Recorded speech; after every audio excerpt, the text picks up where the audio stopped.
Bene data bakundwa b'umwami Yesu Kristo, mwese abakurikira izi nyigisho tubahaye ikaze mu biganiro bya Saveur Divine. Ibi biganiro mu bitegurirwa n'abavugabutumwa bwiza batandukanye, akaba ari umuhamagaro ugendera ku ijambo ry'Imana byanditse mu gitabo cy'ubutumwa bwiza uko bwanditswe na Matayo ibice 24 umurongo wa 14. Kandi ubutumwa bwiza bw'ubwami buzigishwa mu isi yose ngo bube ubuhamya bwo guhamiriza amahanga yose, nibwo imperuka izaherako ize. Ibi biganiro mubikurikira ku channel ya YouTube yitwa Saveur Divine. Tubifurije kugubwa neza. Imana Data ari nayo So ibaha umugisha.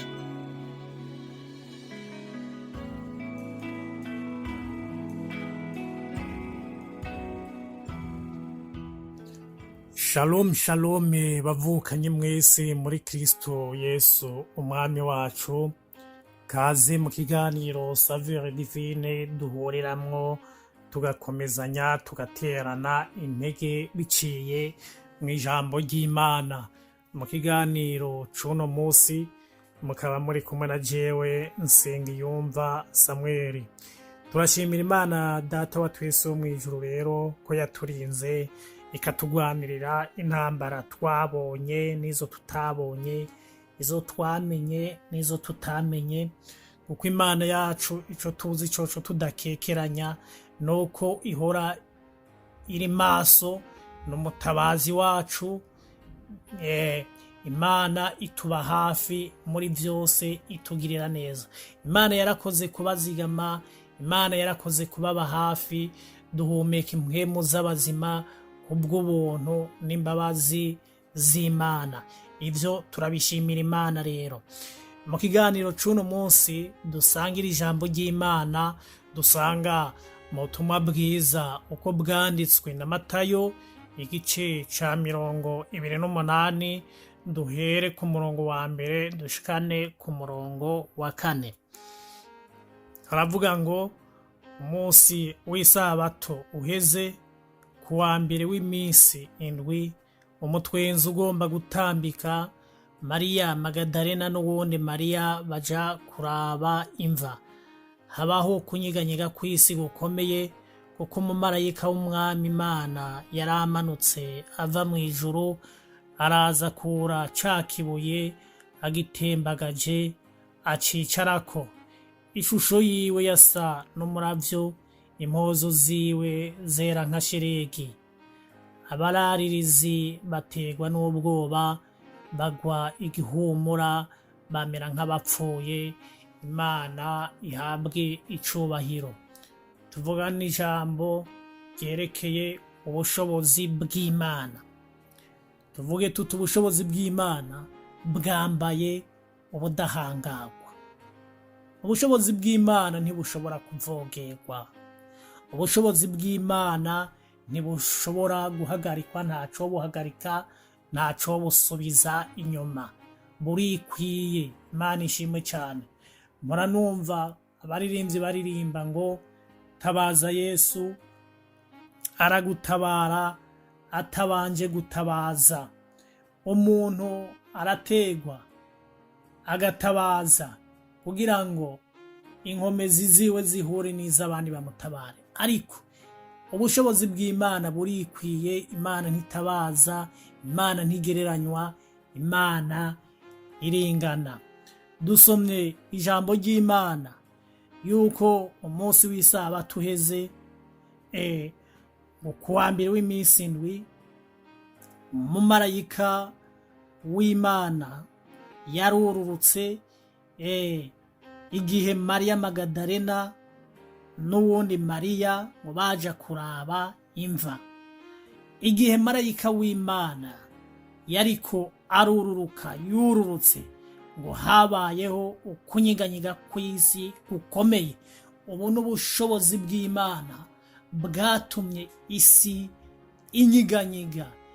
Marayika w'Imana yururukanye ubushobozi buteye ubwoba cane, yururukanye ubushobozi budasanzwe. Imva ya Yesu bari bayugaje ikibuye. Umukunzi wa Yesu Yosefu niwe yari yagiye gusaba ikiziga ca Yesu kugira ngo agihambe, maze Bibiliya iratubwira yuko ngo yatembagaje ikibuye acugaza iyo mva. Abandi nabo baraza baravuga bati abigishwa biwe bashobora kuza kumwiba, baca bafata ico kibuye bagihomesha ishashara ngo kugira ngo abigishwa ntibazoze kwiba ikiziga ca Yesu ngo bazobeshe ngo yarazutse. Bahejeje bafata bashiraho abararirizi, ico twokwita uno munsi ingabo, abasoda, abasirikare, kugira ngo bashobore kuharinda abigishwa ntibazoze kumwiba. Twibukanye yuko ubushobozi bw'Imana bwambaye ubudahangarwa, nubwo bafashe bagahomesha ishashara ico kibuye, ntivyabujije yuko Yesu azoka. Nuno munsi imva yiwe irarangaye. Yesu ni muzima, si umuhisi. Yesu yarazutse. Imana ishimwe cyane. Ubushobozi bw'Imana rero bushingura ibyo byose byashinzwe bidahuye n'ubugombe bw'Imana. Ibyo byose byashinzwe bikaba bidashingiwe icubahiro c'Imana. Ubushobozi bw'Imana buraza bukabishingura. Ubushobozi bw'Imana busambura ibyo byose byubatswe n'umugwanizi. Isi yaratigise cyane rero, habaye ukunyiganyiga kw'isi, marayika w'Imana ariko arororoka. Imana ishimwe cyane. Bibiliya iratubwira yuko ngo abararirizi batewe n'ubwoba bagwa igihumura bamera nk'abapfuye.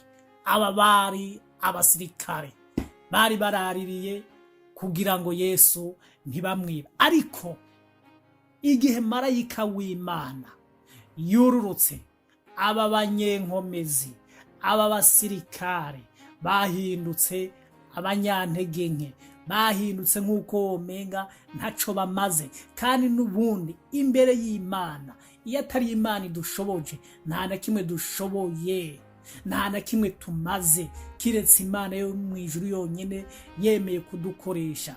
Imana ishimwe cyane. Reka ndakubwire ngo ubushobozi bw'Imana burashira hasi icishize hejuru cose. Ubushobozi bw'Imana bushira hejuru uwe wese aciye bugufi mu mutima wiwe. Uwe wese avuga ati Imana sinshoboye, ariko wewe nunshoboze. Ubushobozi bw'Imana buza bucecekesha ubwibone bwose. Imana ishimwe cyane. Ndakubwira yuko nubwo bari baharaririye, nubwo bari bahugaye, ubushobozi bw'Imana bwururutse. Ikibuye caratembagaye, marayika yaragitembagaje, hanyuma aracicarako. Ushobora kuba uri mu bihe nawe hari ibyawe byugaranywe. Ndakwinginga ndakubwira ngo girira icyizere Imana. Tabaza Yesu, banza umwimike mu mutima wawe, numwizere, numwakire, kugira ngo Yesu azatembagaze ikibuye cugaranye ibyawe, azatembagaze ikibuye caje kizanywe n'umuranduzi, kizanywe n'umugwanizi. Ushobora kuba ugwaye, ndakubwira mwene data, ubushobozi bw'Imana ntaho butagera. Ubushobozi bw'Imana burandura ico cose cashinze imizi, nubwo coba kimaze imyaka ingana gute. Ubushobozi bw'Imana buracimura. Ndakubwira yuko Dawidi suko yari inzobere mu ntambara, suko yari umugwanyi ahebuje mu kubona yaratsinze, yaranesheje Goliyati akoresheje uriya mugozi n'ariya mabuye 5 yatoye. Icyatumye Dawidi atsinda, yarizeye Imana. Muri uriya mugozi n'ariya mabuye habayemwo ubushobozi bw'Imana. Ubushobozi bw'Imana nibwo bwatumye Goliyati yicwa Imana ishimwe cyane. Ubushobozi bw'Imana nibwo bwagiye muri ariya mabuye bwuzura ririya buye Dawidi yarungitse rikagema mu gahanga Goliyati, maze Goliyati abarubamye. Reka ndakubwire yuko Petero na Yohana umunsi bakiza ikimuga, Imana ishimwe cyane, si uko Petero yari imvuzi ya cyane ngo nivyo byatumye kiriya kimuga gikira, ariko uwo bari bafise muri bo Yesu umwana w'Imana nzima nyene ubushobozi bwose yabashoboje kuvuga ijambo ry'ubushobozi. N'ubushobozi bw'Imana bwamukijije, nibwo bwurutse. None ubwo bushobozi bw'Imana ndinginga Imana kugira ngo yaba wewe yaba jewe butwururukire.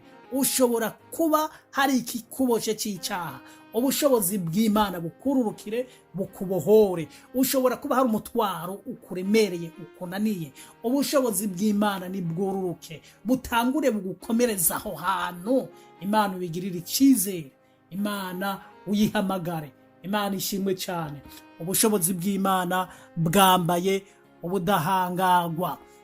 Nta kigwanisho na kimwe ca rutura canke intwaro za kirimbuzi bishobora gutsinda, bishobora kunesha, bishobora kwirukana ubushobozi bw'Imana.